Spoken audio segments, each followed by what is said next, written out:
Bagaimana kalau tiba-tiba Biden mundur dari posisinya sebagai Presiden Amerika yang ke-46 karena alasan kesehatan, walau aslinya sesungguhnya adalah disuruh mundur? Apa yang akan terjadi pada dunia? Kamala Harris jadi presiden. Siapa wakilnya Kamala? Hillary Clinton atau Nancy Pelosi? Keduanya adalah Iron Lady, wanita besi. Hillary hobinya perang dan cita-citanya memang pivot to Asia Indo-Pasifik tentunya, bukan Asia Barat dan Timur Tengah. Setelah itu, Kamala Harris dilengsarkan. Ini hanya skenario. Sebenarnya yang ditarget dari awal adalah Kamala Harris, wakil presiden Amerika saat ini yang dianggap titik lemah bernegara Amerika. Kalau terjadi perang dengan Tiongkok, sungguh Kamala titik lemah Amerika. Jika Kamala jadi presiden, lebih mudah mengimpeachnya karena mengimpeach presiden itu ada. Mengimpeach wakil presiden masih dicari jurusnya di Amerika saat ini. Kemudian tak lama setelah Kamala jadi presiden, Kamala digeser melalui impeachment. Itu skenario melalui mundurnya Biden. Atau sejak awal Kamala yang diganti, presiden tetap Biden. Namun dengan alasan kesehatannya Presiden Biden, si nomor 2 wakil presidennya yang jadi chief in command adalah alternatif terakhir. Belum pernah terjadi dalam sejarah yang digulingkan adalah orang nomor 2, second in command di Gedung Putih, diimpeach. Kamala saat ini diserang bukan oleh Partai Republik tetapi di dalam Partai Demokratnya sendiri. Dia diserang. Jadi sesungguhnya bukan Biden yang ditarget, bukan Biden yang akan mundur, namun bagaimana menjungkalkan Kamala Harris oleh Partai Demokrat sendiri. Itulah kejamnya politik. Dia dipakai untuk menarik suara minoritas kemarin untuk pemenangan presiden. Setelah tercapai, ya minoritas tetap menjadi warga negara kelas 3 atau kelas 2 di Amerika itu. Kemudian bernegara di Amerika kembali ke tujuan awal, maunya para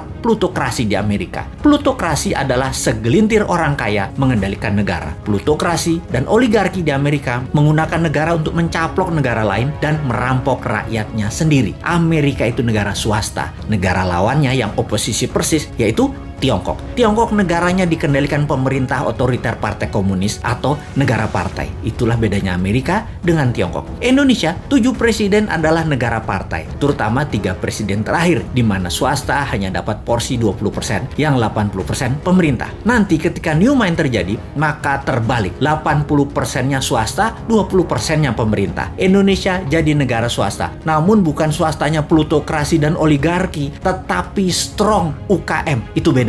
Indonesia akan jadi negara pertama di dunia yang kekuatannya pada UKM, bukan di oligarki, bukan di plutokrasi. Mengapa bisa? Karena peluang usaha disamakan. Pemerintah hanya jadi regulator atau wasit pengadil yang adil untuk siapapun bisa bertanding di tanah air tercinta. Namun kalau di luar negeri, negara hadir 100% membela setiap warganya, baik itu oligarki, plutokrasi atau UKM ke luar negeri Indonesia. 100% negara bantu. Serangan ekonomi ke negara lain sekali lagi, pasti didukung pemerintah New Mind 100%. UKM, you never walk alone. Di dalam negeri, juga di luar negeri. UKM akan memakai negara untuk mencaplok negara lain. Itu di zaman New Mind. Persis seperti Tiongkok lakukan di Indonesia, yang masih juga tidak disadari oleh banyak masyarakat. Apa buktinya tidak disadari? Buktinya survei terakhir mengatakan pemerintah sekarang masih didukung mayoritas. Dan itu bagus. Kenapa didukung mayoritas padahal performanya bisa dikatakan biasa-biasa saja? Karena oposisinya Jadi orang juga lihat siapa di barisan oposisi dan orang di sekitar mereka. Di bayangan masyarakat banyak yang meragukan orang-orang di oposisi kalau menjabat akan lebih baik dari yang sekarang. Enggak, jujur, saya pun berpendapat demikian. Dibandingkan oposisi, jujur mending yang sekarang. Namun dibandingin dengan New Mind, ya mending New Mind. Sekali lagi,